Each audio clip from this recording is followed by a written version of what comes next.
தமிழ்நாடும் எந்த இடத்துல இருக்காங்களோ அந்த இடத்துல இந்தோட அமைதியா ஒரு மாதிரி போராட்டம் பண்ண முடியாது. யாரையும் அடிக்கல, பஸ் கண்ணாடி உடைக்கல, எவனும் குடிச்சிட்டீங்க கலாட்டா பண்ணல.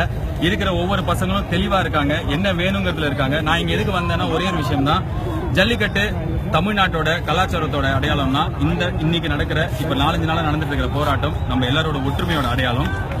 இந்த ஒற்றுமை எதுக்கு அப்படின்னா, இன்னைக்கு ஜல்லிக்கட்டு நடத்திட்டு நாளைக்கு ரோட்ல போயிடுறது கிடையாது. நாளைக்கு ஃபார்மர்ஸ் சூசைடுக்கு இதே கூட்டம் தான் போராட போகுது.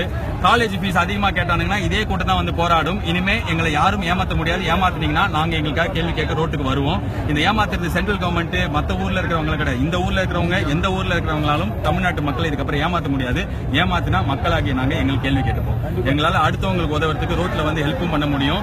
எங்களோட உரிமையை காப்பாற்றுறதுக்கு போராடவும் முடியும். அதோட வெளிப்பாடு தான் இது. அதை சப்போர்ட் பண்ண தான் நான் வந்திருக்கேன். நான் தமிழ்ன்றதுல எனக்கு ரொம்ப பெருமை, நான் இந்தியன்ங்கிறதுல ரொம்ப பெருமை. ஆனா not at the cost of losing my identity of Tamil. நன்றி.